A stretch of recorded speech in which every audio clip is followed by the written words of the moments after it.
शिंदेच्या हेलिकॉप्टरला वादळाचा फटका बसला। वादळामध्ये अडकल्यानंतर शिंदेच्या हेलिकॉप्टरचे इमर्जन्सी लँडिंग करण्यात आलं। मुंबईच्या जुहूमध्ये शिंदेच्या हेलिकॉप्टरचे इमर्जन्सी लँडिंग करण्यात आलं। लग्नासाठी उपमुख्यमंत्री शिंदे मुरबाडला चालले होते।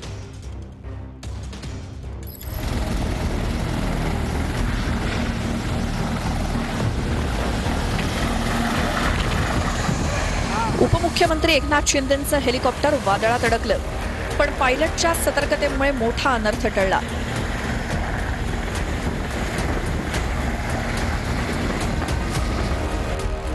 एकनाथ शिंदे हे एका लग्नासाठी दुपारी 3:30 वाजता मुरबाडच्या दिशेने निघाले होते। महालक्ष्मी रेसकोर्सवरनं त्यांनी हेलिकॉप्टरनं उड्डाण केलं।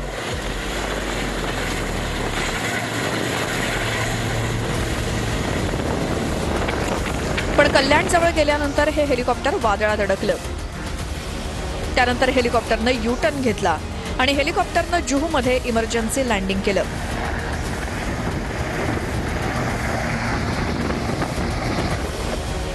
कल्याण, कर्जत, खोपोली, मुरबाडमध्ये वादळी वाऱ्याचा मोठा पाऊस पडला।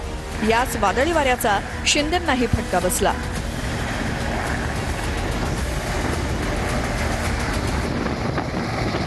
दरम्यान उपमुख्यमंत्री शिंदेच्या कार्यालयानं या संदर्भात काय म्हटलेलं आहे ते आपण पाहूया। शिंदे पदाधिकाऱ्यांच्या कुटुंबातील लग्न कार्यासाठी मुंबईहून मुरबाड जाण्यासाठी निघाले होते। दुपारी 3:30 वाजता महालक्ष्मी रेसकोर्स येथील हेलिपॅडवरून हेलिकॉप्टरनं उड्डाण केलं।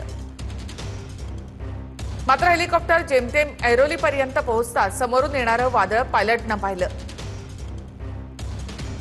संभाव्य धोका ओळखून पायलटने वेळीच या संदर्भात उपमुख्यमंत्री शिंदेंना माहिती दिली।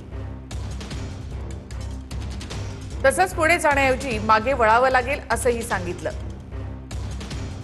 त्यानंतर त्याने तात्काळ हे हेलिकॉप्टर मागे वळवण्याचा निर्णय घेतला। पुढील काही मिनिटात हे हेलिकॉप्टर जुहूमधल्या पवनांस इथे यशस्वी लँड झालं।